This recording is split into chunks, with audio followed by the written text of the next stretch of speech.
আসসালামু আলাইকুম এভরিওয়ান। এইরকম একটা মাখা মাখা নিরামিষ তরকারি ভাত অথবা রুটির সাথে খুবই মজা লাগে খেতে। চলেন তাহলে রান্নাটা শুরু করা যাক। প্রথমেই একটা প্যান নিয়ে তাতে তেল দিয়ে জিরা ফোড়ন দিয়ে পেঁয়াজ কুচি দিয়ে দিয়েছি। এরপর এগুলো ব্রাউন হয়ে আসলে এর মধ্যে আদা বাটা, রসুন বাটা, হলুদ গুঁড়া, শুকনো মরিচের গুঁড়া আর সামান্য পানি এবং স্বাদ মতো লবণ দিয়ে মশলাটা কষিয়ে নিয়েছি। মশলা কষানো হয়ে গেলে আমি এর মধ্যে পুঁই শাক আর মিষ্টি কুমড়া কেটে রেখেছিলাম সেগুলো দিয়ে দিয়েছি। এখন এগুলো কষানোর জন্য আমি সামান্য পানি ব্যবহার করব এবং এটা মিডিয়াম টু লো হিটে রেখে সবজিটা কষিয়ে নিব। সবজিটা কষানো হয়ে গেলে আমি এর মধ্যে কাঁঠালের বিচি অ্যাড করে দিব। যেহেতু এটা আমার আগে থেকে ভাপ দিয়ে স্টোর করা ছিল, এই জন্য আমি ফার্স্টে অ্যাড করি নাই। এখন আমি রান্নার জন্য এর মধ্যে গরম পানি অ্যাড করে দিব।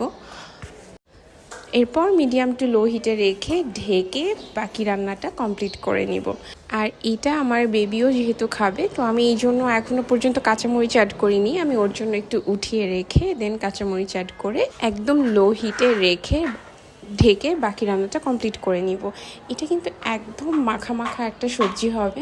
আপনারা কিন্তু চাইলে এটা হালকা একটু ঝোল ঝোল রাখতে পারেন, সেটাও ভালো লাগে। তো এই ছিল আমার আজকের রেসিপি। দেখা হবে পরবর্তী ভিডিওতে নতুন কোনো রেসিপি নিয়ে। আল্লাহ হাফিজ।